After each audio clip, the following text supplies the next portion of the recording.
Boa noite, Ponte Fortaleza! Ô povo animado! Talvez porque este seja o melhor lugar para estarmos, na presença do nosso Deus, cultuando a Ele, junto com os nossos irmãos. Nós continuamos na nossa saga, a série de Atos, agora estamos na segunda temporada, hoje é o 8º episódio, estamos firmes aqui, aprendendo com a igreja primitiva e aprendendo de forma muito prática, que me chama muita atenção no livro de Atos, é a praticidade. Então, não é ali um livro de teologia, de tratados teológicos profundos, teóricos, mas é, na verdade, um livro que nos deixou muitos exemplos práticos de viver igreja e de proclamar o Evangelho do nosso Senhor Jesus. Hoje nós vamos estudar, analisar, discorrer sobre Atos capítulo 20, uma porção dele, 10 versículos para ser mais claro. Eu dei um tema a essa mensagem, o tema é 5 lições de Paulo para uma vida bem-sucedida. 5 lições de Paulo para uma vida bem-sucedida. O meu objetivo, ou o objetivo desse sermão nesta noite, é apresentar uma compreensão clara do que é uma vida verdadeiramente bem-sucedida, à luz da Bíblia, e mostrar as atitudes práticas que tornam isto possível. É um desafio grande, porque é muito difícil a gente conseguir traduzir o sentido, definir o que é uma vida bem-sucedida. Vamos ao texto. Atos capítulo 20, a partir do versículo 27, diz assim: de Mileto, Paulo mandou a Éfeso chamar os presbíteros da igreja. E quando se encontraram com ele, disse-lhes: vós bem sabeis como foi que me conduzi entre vós em todo o tempo, desde o primeiro dia em que entrei na Ásia, servindo ao Senhor com toda humildade, lágrimas e provações, que pelas ciladas dos judeus me sobrevieram, jamais deixando de vos anunciar coisa alguma proveitosa, e de vô-la ensinar publicamente e também de casa em casa, testificando tanto a judeus como a gregos o arrependimento para com Deus e a fé em nosso Senhor Jesus Cristo. E agora, constrangido pelo meu espírito, vou para Jerusalém, não sabendo o que ali me acontecerá, senão que o Espírito Santo, de cidade em cidade, me assegura que me esperam cadeias e tribulações. Porém, em nada considero a vida preciosa para mim mesmo, contanto que complete a minha carreira e o ministério que recebi do Senhor Jesus para testemunhar o Evangelho da graça de Deus. Agora, eu sei que todos vós, em cujo meio passei pregando o reino, não vereis mais o meu rosto.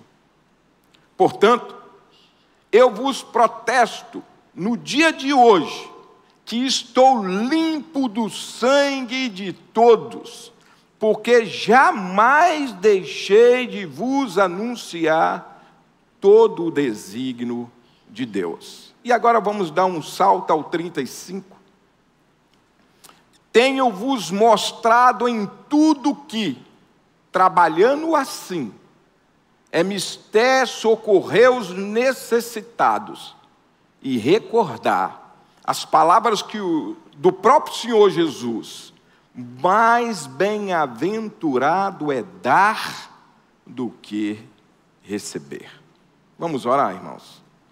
Paizinho, nós queremos te adorar, Senhor, por tudo que o Senhor tem feito em nossas vidas, pela forma tão tolerante, tão paciente, tão cuidadosa e zelosa com que o Senhor tem tratado com cada um de nós. Obrigado, Senhor, porque o Senhor nos usa como instrumentos da tua vontade. Obrigado por tua palavra, que é viva, que é eficaz, que é transformadora, que é reveladora.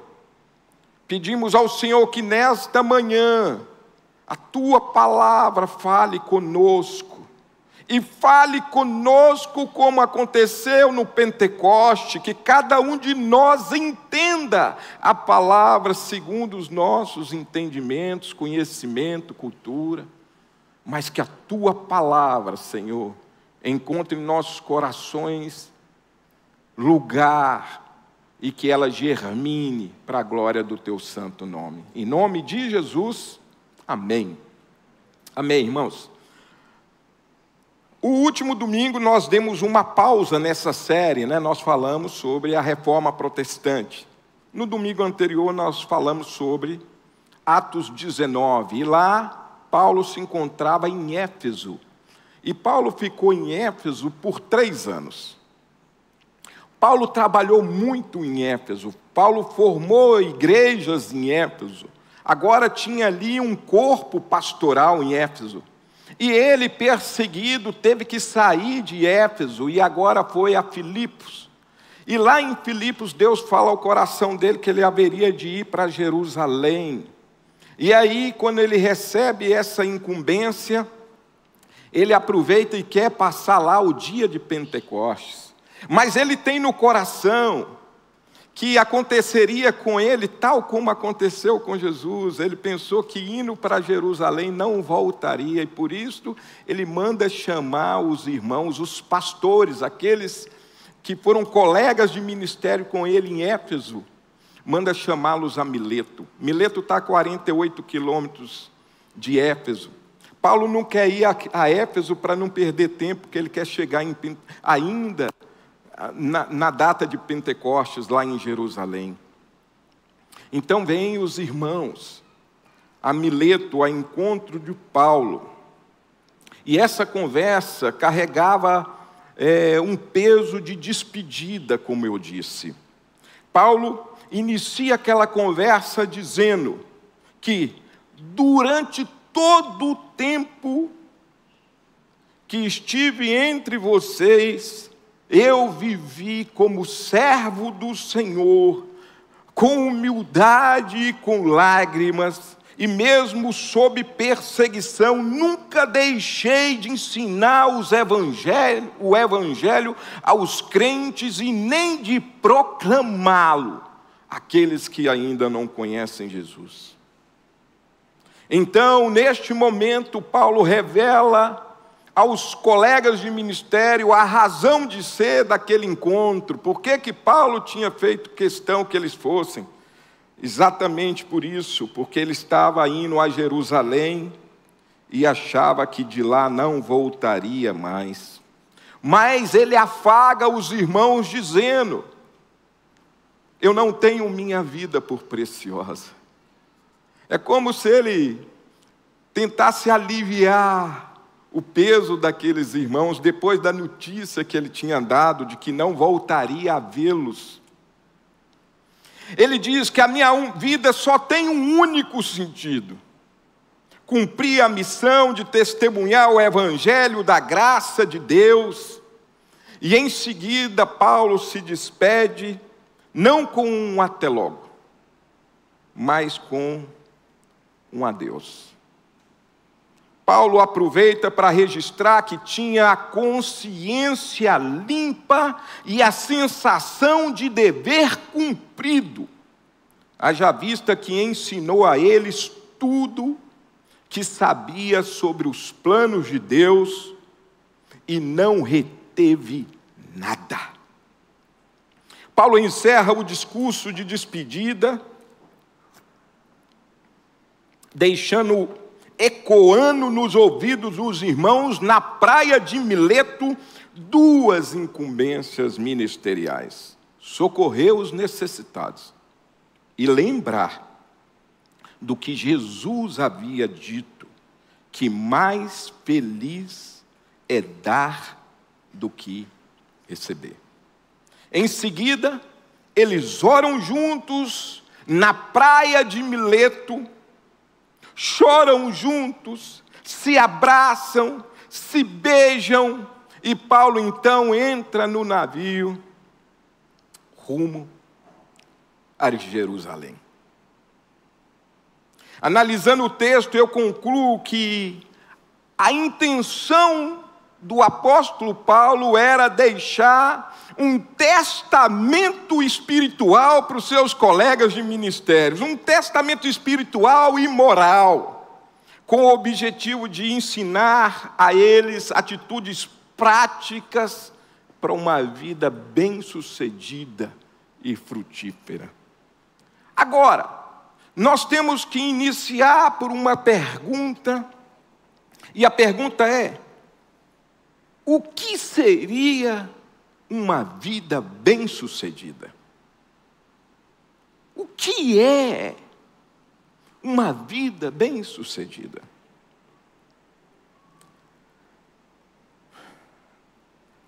É aquela que glorifica a Deus. Antes de eu dar aqui uma definição mais teológica, eu queria usar aqui uma ilustração.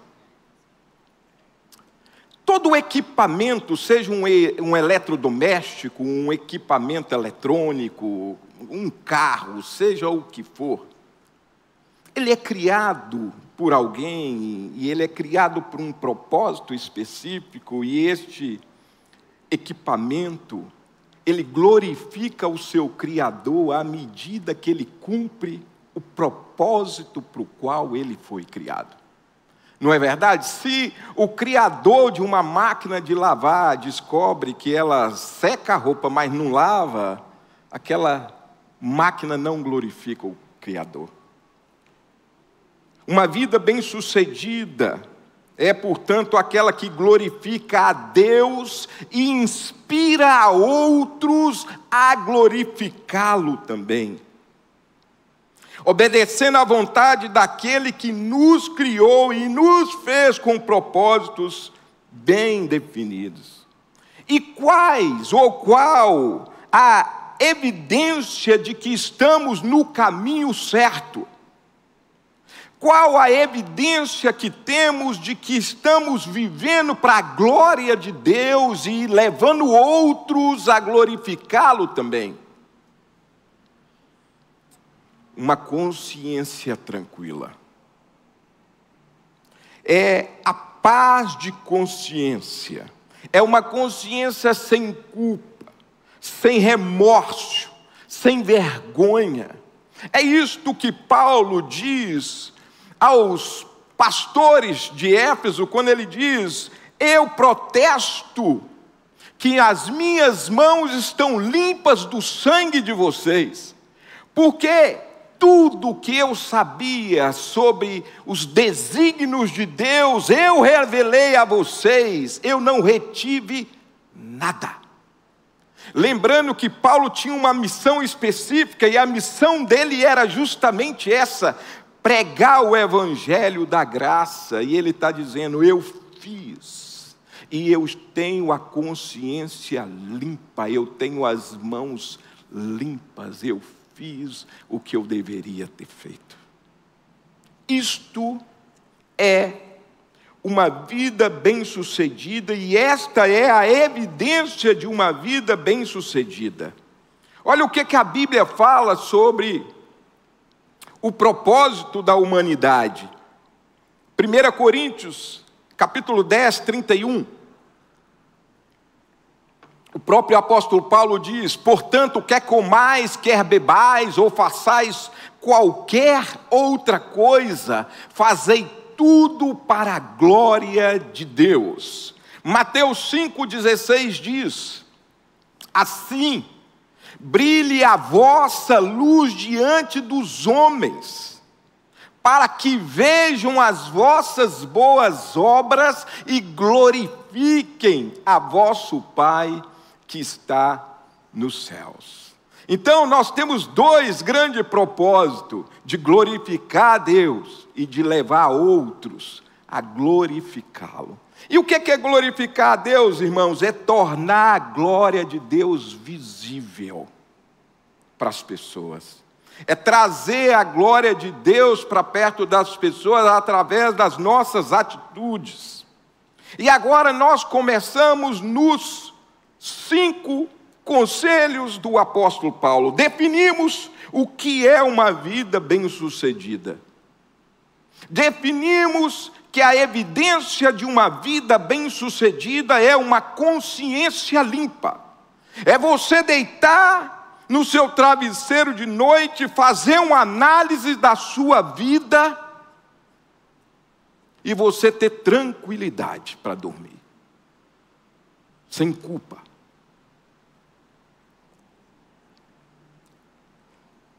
E o primeiro conselho do apóstolo Paulo ele diz assim: vocês bem sabeis que como eu me conduzi entre vós em todo o tempo, desde quando eu cheguei.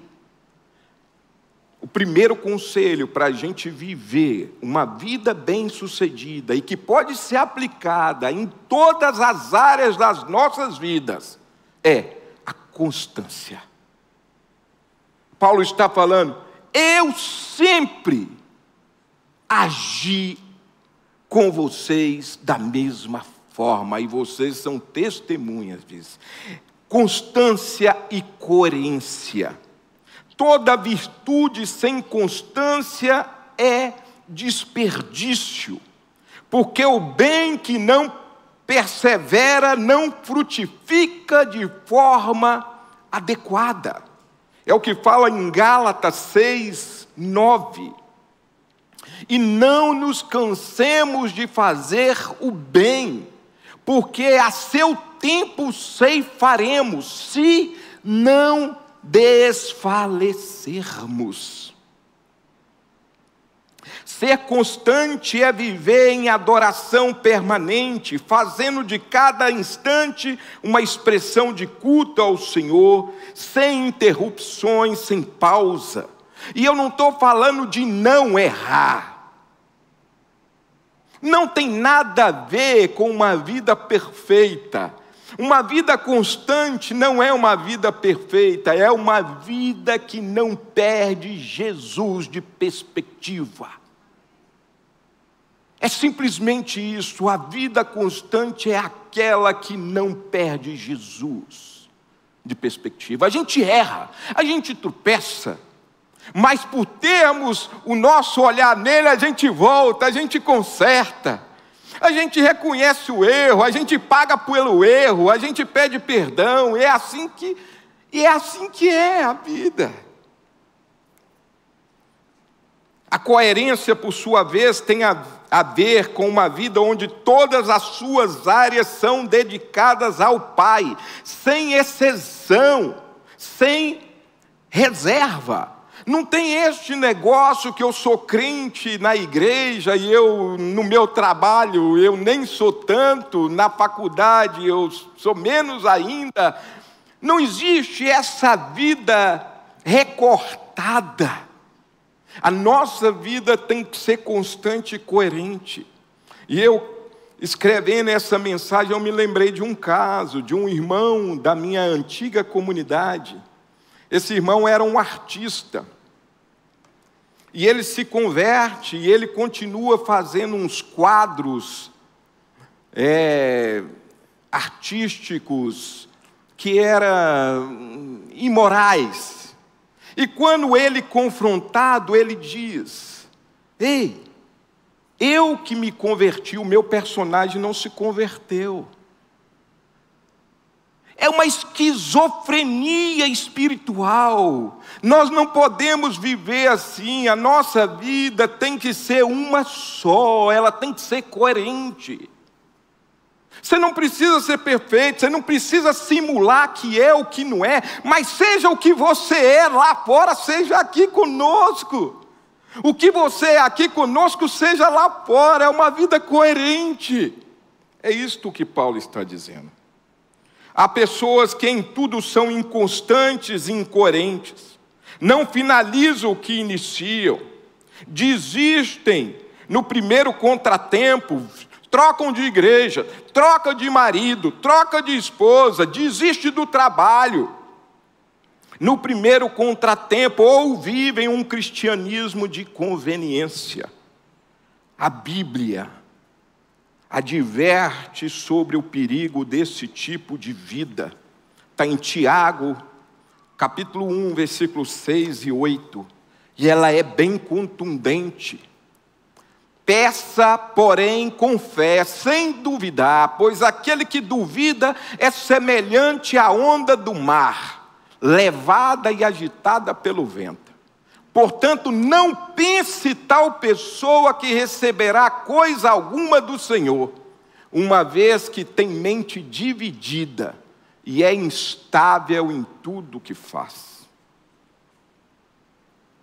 Mas nós aprendemos com o apóstolo Paulo o que podemos fazer para termos uma vida constante. É necessário que a gente tenha um olhar fixo em propósitos. Não somos governados pelas circunstâncias, mas nós temos que ter propósitos bem definidos. Isto é que nos faz ser constantes ou inconstantes. Se temos propósitos claros, nós somos constantes, porque sabemos onde queremos chegar. É isso que Paulo diz, que quando ele fala que não considera a vida dele preciosa, contanto que eu complete a minha carreira e o ministério que recebi do Senhor. Ele tem um propósito de vida. Paulo é constante por isto.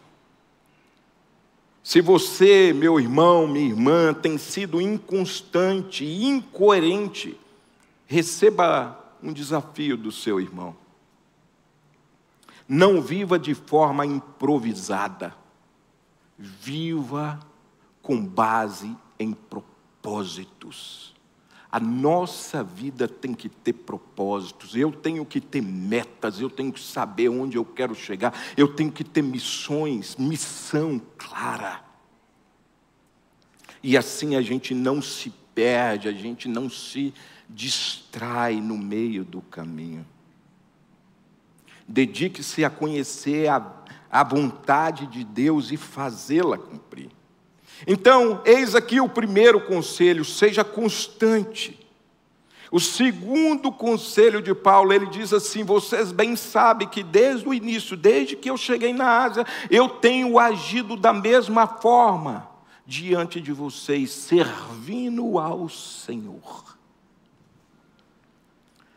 Eis aí o segundo conselho. Paulo não vivia para agradar a si mesmo e nem a homens, mas para glorificar a Deus. Sua motivação era uma só: cumprir o propósito do Pai. Assim também devemos viver, não em busca de aplausos ou de recompensas, mas para que em tudo o nome do nosso Deus seja exaltado. Mesmo porque, quando vivemos para agradar a homens, logo nos sentimos sobrecarregados, injustiçados, desvalorizados. O ego ferido gera frustração e desânimo, e então desistimos de fazer o bem. É sempre assim, quando a gente, ao invés de tentar e de buscar agradar o nosso Deus, a gente vive para agradar pessoas.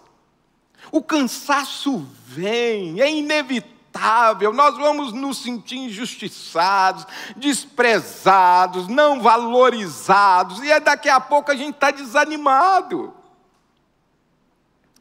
Quanta gente desanimado com o casamento, porque não está fazendo para Deus, está fazendo para o cônjuge. Quanta gente desanimada no seio da igreja, porque não está fazendo para Deus, está querendo agradar homens, e quando o reconhecimento não vem, vence a frustração. Irmãos, eis aí um sinal para a gente saber a quem queremos agradar de verdade. Você está se sentindo assim, sobrecarregado, desvalorizado, talvez é porque você está focando nos homens. Paulo, falando aos Gálatas, Paulo lança essa pergunta: a quem queres agradar, a homens ou a Deus? Paulo servia a Deus. O verdadeiro servo entende que cada ato de serviço ou cada sacrifício em prol de quem quer que seja é um altar erguido ao Senhor, e não uma vitrine para si mesmo e nem um altar para os outros. Nós levantamos, erguemos altares ao nosso Deus. Nós não idolatramos pessoas, a nós mesmos. Para quem e por que você faz o que faz? Irmãos, pare e pense: para quem e por que você tem feito o que tem feito? A quem você quer agradar quando você toma as suas decisões e faz os seus esforços diários? A você? Aos outros? Ou ao Senhor? E aqui nós partimos para o terceiro conselho do apóstolo Paulo. Vocês bem sabem que desde o princípio eu tenho agido da mesma forma entre vocês, servindo ao Senhor com humildade. O terceiro conselho é com toda humildade. Os povos antigos não viam a humildade como uma virtude. Quando Jesus veio à terra, a virtude era vista como uma fraqueza. Ou melhor, a humildade era vista como uma fraqueza. Na verdade, a grande virtude da época era a magnanimidade. A grandeza de alma que buscava honra e recompensa. Foi Jesus, o mais humilde de todos, que transformou a humildade em virtude e revelou como expressão de verdadeiro poder. A humildade não é pobreza, não é inferioridade, não é fraqueza, não é vitimismo, pelo contrário. A humildade é confiança.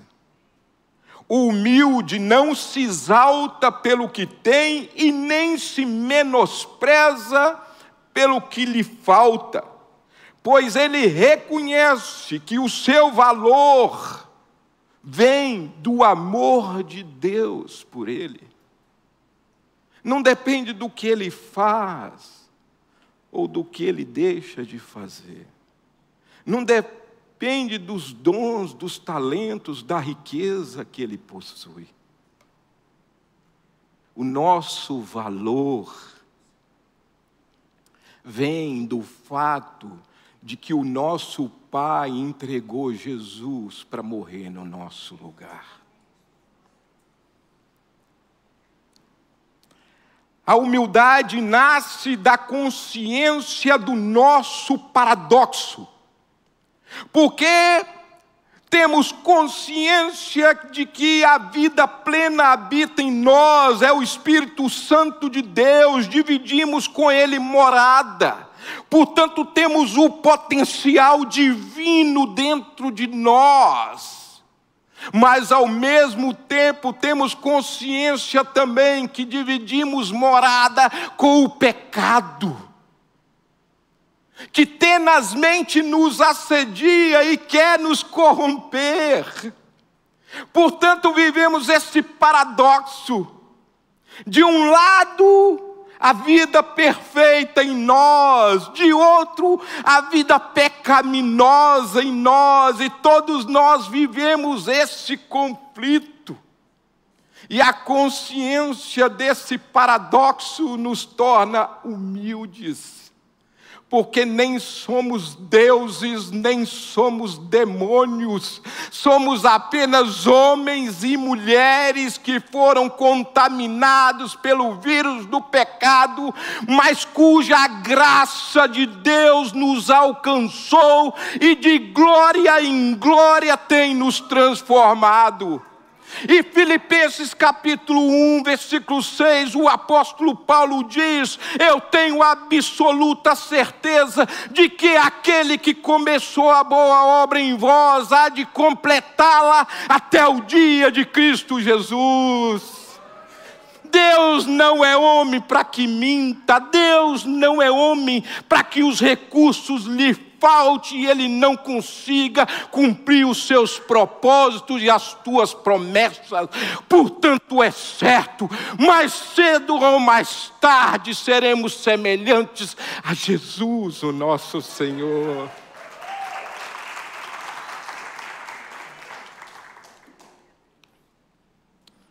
O orgulhoso, por sua vez, depende de vitórias aparentes para se sentir seguro, e confia apenas em seus limitados recursos.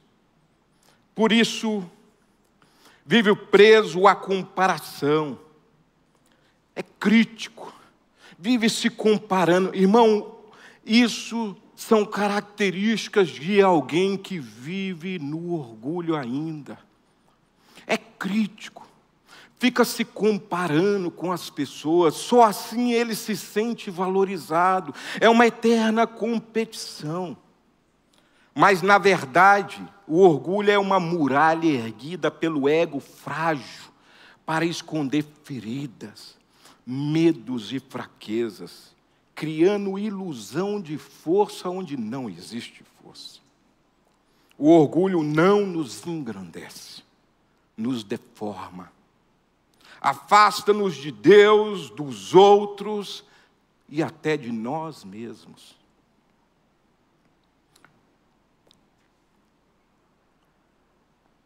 A humildade, por sua vez, nos restaura a verdade. Ela nos ensina que somos apenas instrumentos da graça, vasos de barros que carrega um tesouro eterno, inestimável dentro de nós.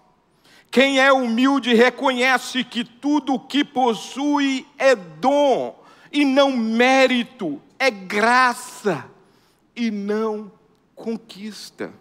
É o que está escrito em 1 Coríntios 4:7. Olha como esse texto é claro. Vamos interagir com esse texto, porque ele fala muito com a gente. Pois, quem é que te fez sobressair? Você, meu irmão, é bom em alguma coisa? Você se sobressai aos demais em alguma coisa? O apóstolo Paulo pergunta: mas quem é que te faz sobressair? E que tens tu que não tenha recebido? Tu tem fôlego, tu tem vigor, tu sabe correr, sabe pregar, sabe louvar, tu sabe ministrar uma aula, Tu sabe administrar uma empresa. É dom recebido do Senhor. E se o recebeste, por que te vanglorias? Como se não tiveras recebido.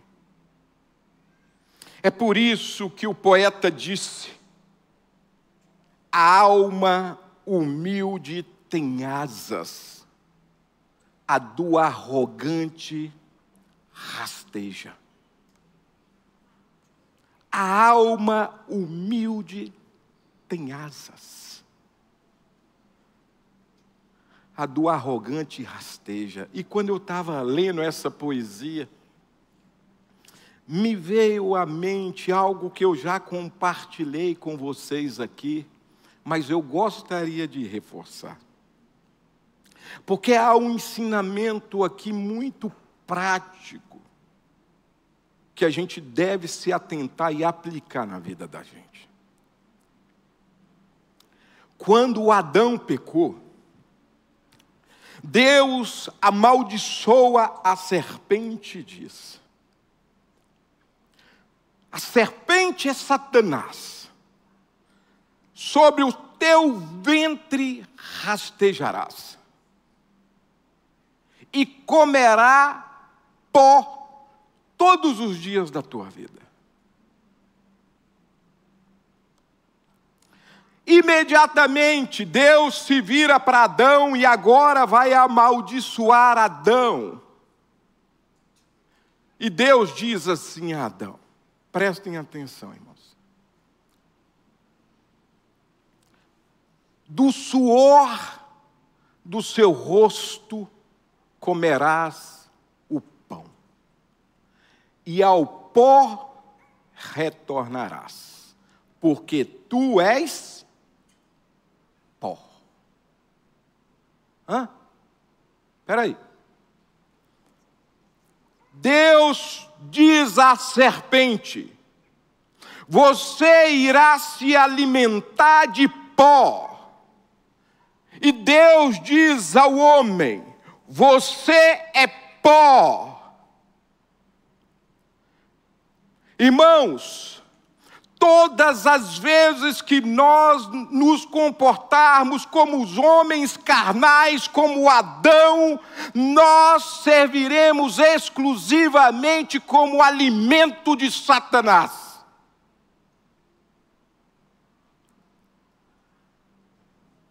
Ele tirará proveito de nós. Nós seremos para ele como alimento, como diversão. Só há uma forma de sairmos desta situação, é vivermos uma vida espiritual como o segundo Adão viveu, Jesus Cristo nosso Senhor. Viver de forma orgulhosa, arrogante, prepotente, dependendo de si, é viver como o primeiro Adão.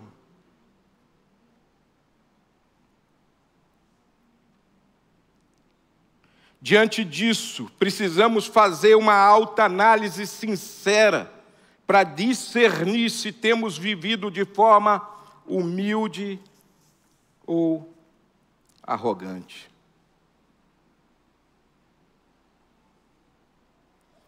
Quarto conselho. Vamos recapitulando. Paulo diz: vocês sabem que desde o princípio eu me comportei da mesma forma com vocês. E nós então falamos do primeiro conselho, que é constância. Desde o princípio eu sirvo ao Senhor. O segundo conselho é servir ao Senhor e não a homens, e não a nós mesmos. O terceiro conselho, servindo ao Senhor com toda a humildade. Com humildade é o terceiro conselho. E o quarto conselho, com humildade e lágrimas. Paulo servia com lágrimas. As lágrimas revelam o nível do nosso comprometimento, porque sofremos apenas por aquilo que de fato é importante para nós. E é justamente esse sofrimento que revela o quanto estamos empenhados na causa. As lágrimas não são, portanto, mero sintoma de dor, mas expressão de comprometimento com aquilo que nos toca profundamente. O choro da compaixão é o choro daquele que se sente responsável pela alegria do outro. Paulo nos ensina a não viver de forma superficial, distante ou indiferente. A fé autêntica não é neutra, não é apática. Ela se envolve, se compromete e se doa. O apóstolo nos convida a abraçar com inteireza tudo aquilo que Deus coloca em nossas mãos, até sentirmos o peso e até chegarmos ao sofrimento por amor a quem quer que seja. E a pergunta é: quão envolvido você está com aquilo que Deus tem colocado em tuas mãos? Quão envolvido você está com o seu casamento? Quão envolvido você está com o seu trabalho? Quão envolvido você está com tua comunidade de fé? Você vem aqui no domingo e usufrui do que se fala, do que se prega, do que se faz aqui e vai embora para casa, é isto? Ou você está comprometido até as lágrimas? É isto que Paulo está nos convidando para fazer. Nós temos que nos comprometer com as coisas que Deus coloca em nossas mãos até as lágrimas.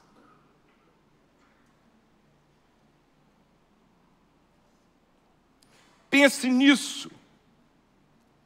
Pense nisso profundamente e sinceramente, pelo que você tem sofrido. Reflita sobre isso. Pelo que você tem sofrido? Será que o seu sofrimento nasce apenas daquilo que é seu interesse pessoal? Será que você só sofre pelos seus desejos, pelas suas perdas, pelas suas frustrações, pelas suas necessidades? Ou será que você também reflete o peso santo de se importar com os outros? Qual foi a última vez que você chorou pela dor do outro?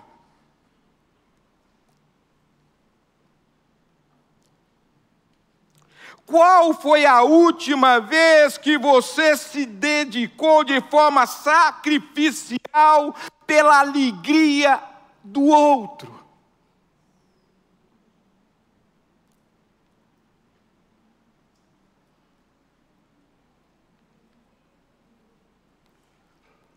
O quanto você se envolve e se sacrifica revela o quanto você ama. O que te faz sofrer revela o que de fato ocupa o centro do seu coração.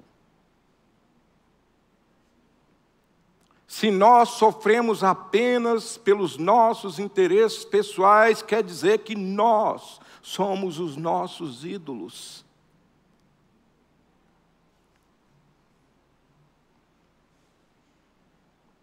Quinto conselho. Recapitulando. Desde o início, eu me comportei da mesma forma com vocês. Constância. Servindo ao Senhor. Ou seja, não desfoque. Foque no Senhor, tudo que você faz é para o Senhor, você não trabalha. Quando você presta seu serviço lá no seu trabalho, não sirva como quem serve ao patrão, não faça isso. Não caia nessa emboscada, isso é cilada. Sirva como quem serve ao Senhor. Lembre-se, nós estamos falando aqui de conselhos para a gente conquistar uma vida bem-sucedida. Uma vida que glorifica o nosso Pai. Seja constante, sirva ao Senhor com humildade, com lágrimas. E no quinto conselho, o apóstolo Paulo diz: em nada considero a vida preciosa para mim mesmo, contanto que eu cumpra a minha missão de espalhar o Evangelho. O quinto conselho é foco no propósito. Foco no propósito. Paulo nos ensina que quem ama a Cristo não vive apegado à própria vida, mas a entrega totalmente ao propósito eterno de Deus. A vida física por si mesma não pode ser considerada como algo precioso, mas à medida que a utilizamos para cumprir o nosso propósito maior, então aí sim a nossa vida física se reveste de valor, ela passa a ter propósito. Irmãos, eu queria compartilhar uma questão com vocês, para a gente refletir, mas eu quero que vocês me ouçam com muita graça, com amor. Se acharem que eu excedi em alguma coisa, usem de misericórdia comigo, mas eu me sinto compelido a falar sobre um episódio que marcou todos nós, que aconteceu recentemente, a pandemia. Irmãos, na pandemia, ela nos revelou como, inclusive nós, crentes em Jesus, como temos pavor da morte. Ficou claro que grande parte dos irmãos tem pavor da morte. Irmãos, é normal termos medo dela, porque ela traz para a gente um desconhecido. Mas nós vimos um pavor, e aí há uma contradição que nós precisamos entender melhor. Porque se nós falamos e cremos que viveremos a eternidade com o nosso Pai, se nós pregamos que o céu é a vida perfeita, plena, há uma contradição quando nós temos medo, horror da morte. Isso deve nos levar a uma reflexão sincera. Eu me lembro que, quando eu completei meus 38 anos, sei lá, 35, 36, 40, não sei, alguma coisa do tipo, eu me lembro que eu, numa conversa com a Raquel, minha esposa, eu disse a ela: amor, eu estava percebendo uma coisa. Festa de criança é cheio de agitação, de balão, docinho colorido, bolo, música, muita alegria. Agora, a festa de gente mais velha, quando tem, é um negócio tão discreto, geralmente, é um negócio tão discreto, Dá até medo de ir, que é aquele negócio enfadonho, assim, cansativo. Mas eu fazendo uma reflexão, lá nos meus 30 e não sei quantos anos, eu falei, está errado. Porque à medida que a nossa idade avança, mais perto eu estou do meu Senhor. Portanto, eu tenho que aumentar a minha festividade, a minha alegria. E dali então eu fiz um compromisso. Todos os meus aniversários tem bolo, tem balão. Não sei até quando a mulher vai conseguir soprar balão. Tem docinho.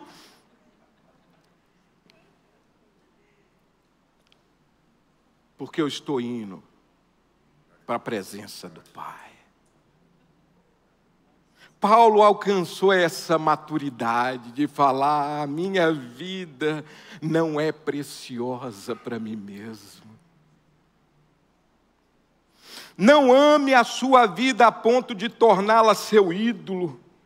Não se prenda ao conforto, ao sucesso, à segurança deste mundo, porque tudo é passageiro.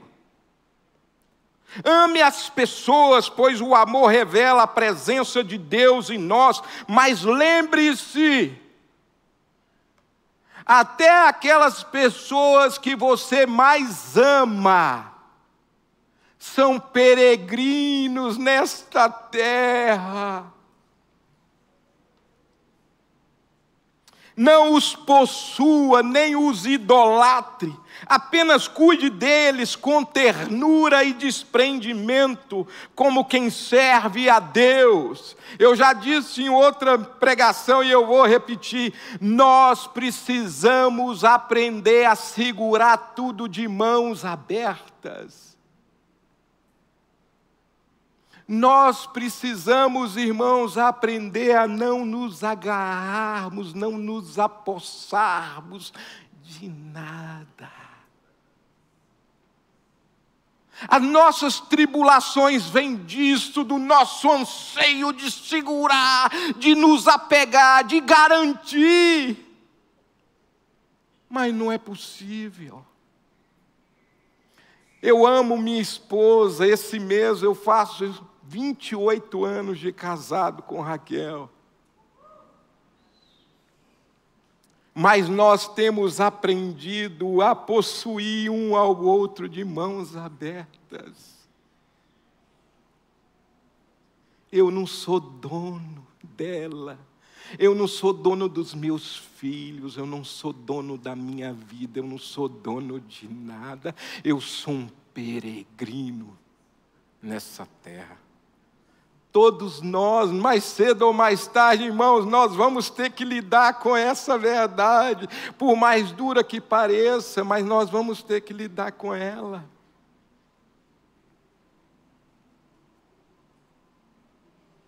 Quanto mais nos apegarmos a este mundo, mais infelizes seremos. Olha o que Paulo fala aos Coríntios. 1 Coríntios 15, 19. Se é somente para esta vida que temos esperança em Cristo, somos os mais miseráveis dos homens. Nossos olhos devem permanecer fixos na eternidade. Vivemos neste mundo, mas não pertencemos a ele. Somos peregrinos em uma terra passageira, cidadãos dos céus, a caminho de casa, como está escrito em Filipenses 3:20. A nossa cidadania, porém, está nos céus, de onde aguardamos o Salvador, o Senhor Jesus Cristo. Colossenses 3, de 1 a 3 diz: portanto, já que vocês ressuscitaram com Cristo, procurem as coisas que são do alto, onde Cristo está à direita de Deus. Pensem nas coisas do alto e não nas que são da terra. Eu me lembrei, escrevendo esse sermão, me lembrei também de uma história de um missionário norte-americano que viveu aqui no Brasil. Por muitos anos, ele viveu na década dos anos 60 aqui. Por muitos anos pregando aqui, décadas ele viveu aqui, na verdade.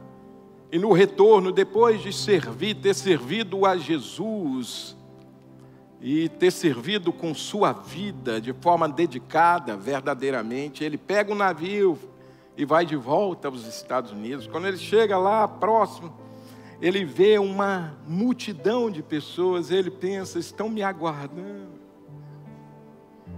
Olha o reconhecimento do meu trabalho. Aí quando ele desce do navio, ele percebe que aquilo ali era uma comitiva esperando um político que estava no mesmo navio. Não tinha ninguém esperando ele.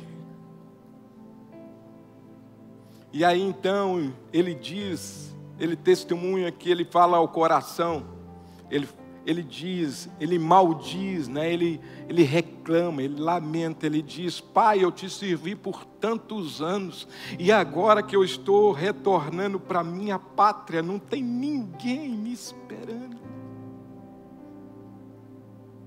Ele diz que imediatamente, quando ele pensou isto, veio um pensamento no coração dele que disse: Filho, você ainda não chegou em casa. Você ainda não chegou na sua pátria.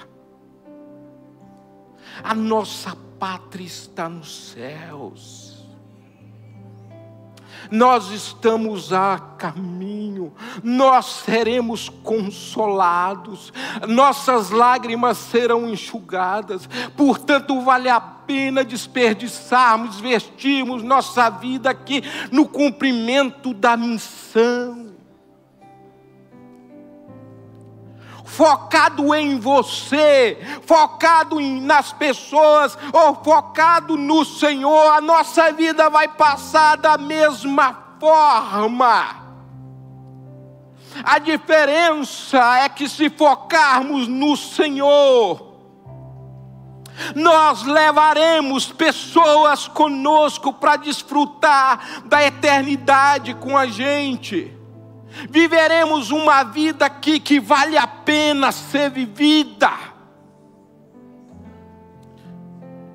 Se nos dedicarmos como o apóstolo Paulo nos ensina, nós teremos a grande alegria de, no leito de morte, contemplarmos a nossa vida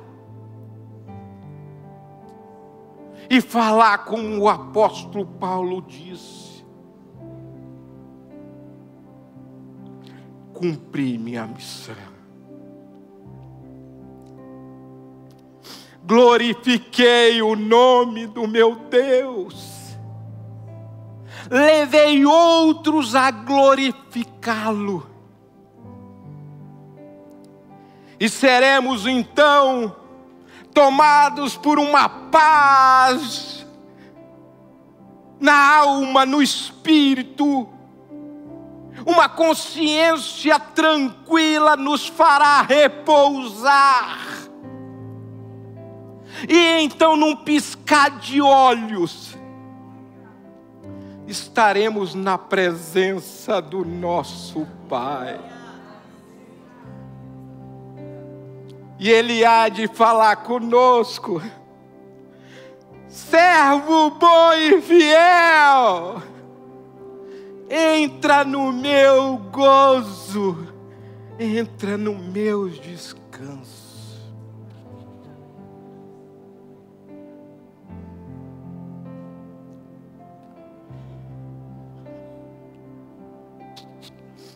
Quero convidar você a última reflexão sincera e profunda. Qual é a sua maior motivação nessa vida?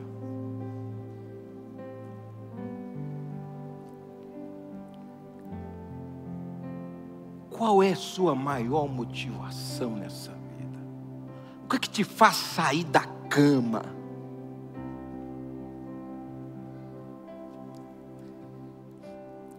em que você tem investido suas forças, o seu tempo, o seu dinheiro e o seu coração. E aqui eu te falo, meu irmão, se o centro do seu propósito estiver firmado nas coisas deste mundo, no sucesso, na aprovação das pessoas, em adquirir patrimônios, bens, em se destacar como profissional, ou em qualquer outro tipo de conquista terrena, eu te digo, meu irmão, está na hora de você avaliar a sua vida, reavaliar a sua vida e redirecionar a rota.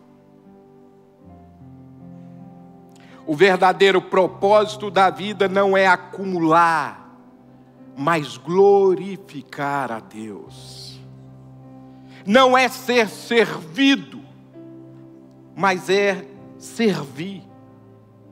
Não é viver para si mesmo, mas é viver para aquele que morreu e ressuscitou por nós. Esta é a vida que vale a pena viver para Jesus, o nosso Senhor e nosso Salvador. Eu finalizo, irmãos, e recapitulo, e o faço de trás para frente agora.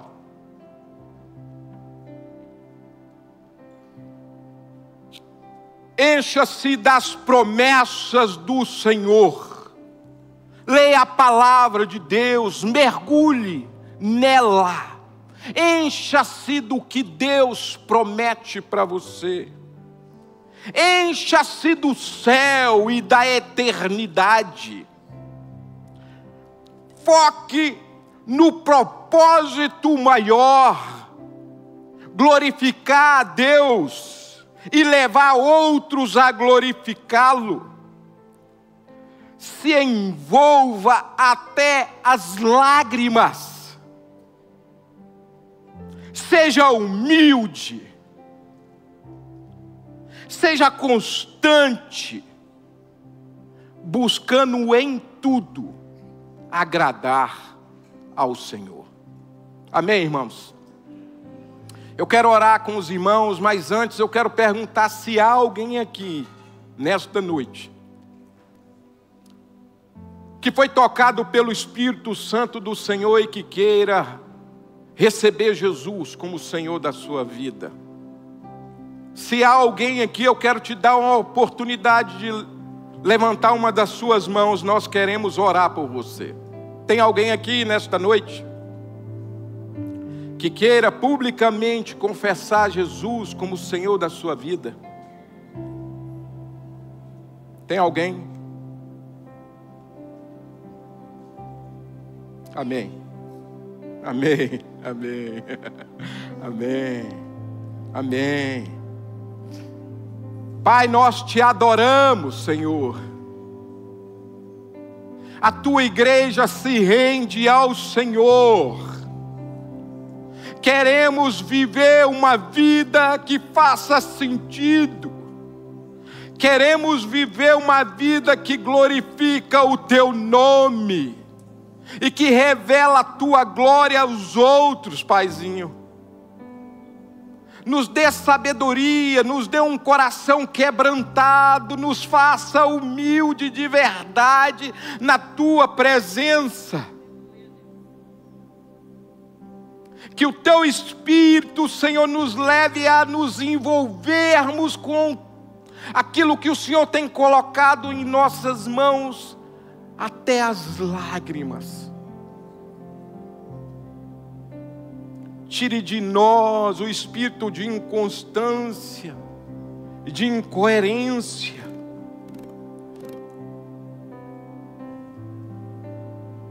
E que cada um de nós aqui viva para o louvor do teu nome, como servos e servas que miram exclusivamente exaltar o teu nome. Ao Senhor, Pai, toda honra, toda glória e toda adoração, em nome de Jesus. Amém.